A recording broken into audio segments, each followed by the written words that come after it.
डाल देंगे बाद में। हाँ बाद में डाल देंगे।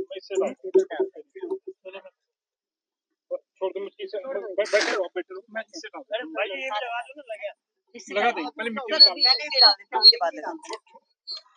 इधर देख लीजिए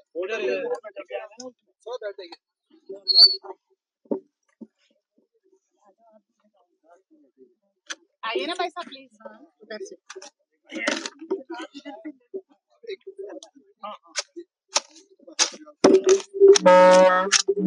सिल्वर और बहुत बड़ा मिट्टी दबा दो, मिट्टी दबा। सजावटी पौधा रहता है छोटी उम्र में और बड़ा बहुत सुंदर पीले फूल होते हैं। ये तुम्हारे और मिट्टी ये वाली मिट्टी है ना, ये वाली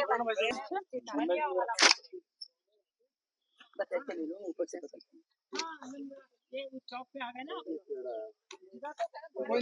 नीचे गड़ाना पड़ेगा, इसको गड़ा दीजिए फिर वो पेड़ के साथ इसे लगाते हैं तो मिट्टी थोड़ी देर रुक जाता है। नीचे पर वो कर देंगे अभी, वो अभी सही है, वो कर देंगे अभी।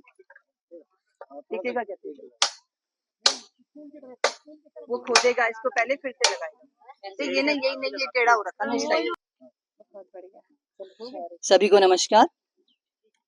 आज हम उपस्थित हैं बालवन में, राजकीय उच्चतर माध्यमिक विद्यालय बनियावाला में, और आज हमने ये जो पहला पौधा लगाया है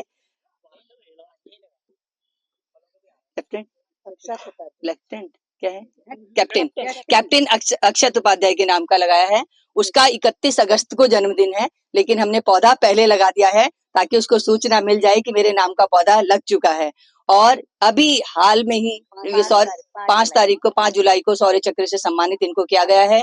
छोटी उम्र का बच्चा है, राष्ट्रपति पुरस्कार इनको दिया गया है, तो इनके लिए एक बार जोरदार तालियां तो बनती हैं। ऐसे ही जो बच्चे हैं हमारे देश का नाम रोशन करते रहें, और वहाँ देश का नाम रोशन करने के साथ साथ आप हमारे पर्यावरण का भी साथ दे रहे हैं और इस प्रकृति को हरा भरा बनाने में भी साथ दे रहे हैं। तो मैं ये जो पौधा लगा है सिल्वर ओक का पौधा है कि जो बहुत अच्छी मिट्टी बनाता है। अभी मैंने एक नारा बोला था, क्या है जंगल के उपकार, मिट्टी पानी और बया। तो ये पौधा जो है निरंतर अपने जड़ों में काली मिट्टी को ये बनाता रहेगा, और काली मिट्टी उपजाऊ होती है और पौधों के लिए बहुत अच्छी होती है। तो ये जब इस हरियाली में हम यहाँ खड़े हैं और इस हरियाली में एक और हरियाली को हमने जोड़ दिया है, एक पेड़ को जोड़ा है, तो निश्चित ही ये जो बाल वन है ये अपनी चरम सीमा पे जब जाएगा तो लोगों को आकर्षित करेगा। तो मैं अक्षत की मम्मी से जानना चाहूंगी कि आपने आज ये पौधा लगाया है अपने बच्चे के जन्मदिन के लिए, तो आप कैसा महसूस कर रही हैं इस पौधे?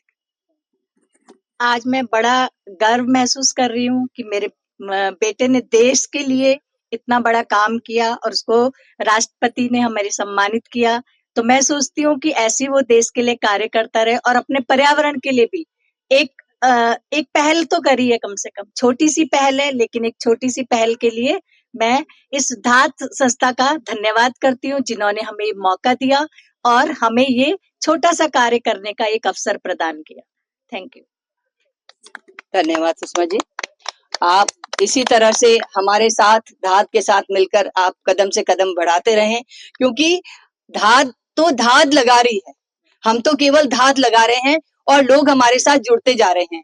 एक रजत उपाध्याय हमारे साथ जुड़े थे और रजत उपाध्याय के साथ जुड़ने से उनका पूरा परिवार हमारे साथ जुड़ गया। कम से कम 13-14 लोग हमारे साथ जुड़े हैं।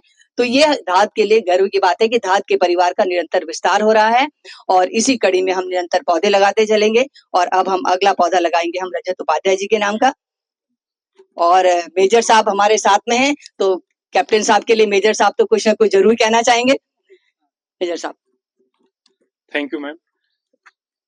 जो आज अक्षत उपाध्याय के नाम पे पौधा लगा है सिल्वर ओक, ये बहुत ही अच्छा पौधा है और ये बहुत ऊंचा होता है। तो हम चाहते हैं कि जैसे पेड़ भी बढ़ता रहे और हमारे अक्षत उपाध्याय जो है वो भी ऐसे ही अपने जीवन में आगे बढ़ते रहें, तरक्की करते रहें। और मैं खुद आर्मी ऑफिसर हूँ, मेरे 2 बेटे हैं, दोनों आर्मी ऑफिसर हैं। और मैं अब मेरे जो अभी 4थी पीढ़ी है आर्मी में, मतलब मेरे जो बेटे हैं वो 4th जनरेशन है आर्मी के अंदर। मैं 3rd हूँ और मेरे से पहले मेरे फादर हैं, उनसे पहले फादर हैं। तो वो सब हम आर्मी फैमिली से संबंधित हैं।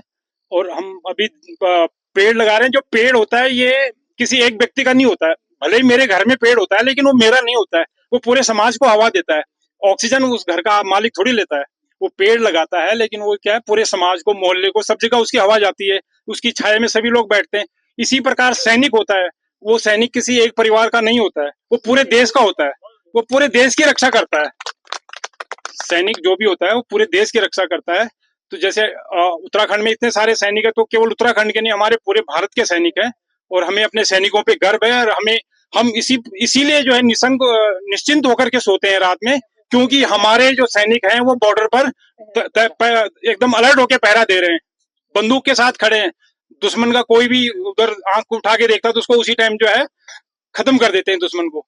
तो इसलिए जो है हम अपने आराम से अपने देश के अंदर निश्चिंत होकर सो रहे हैं। धन्यवाद।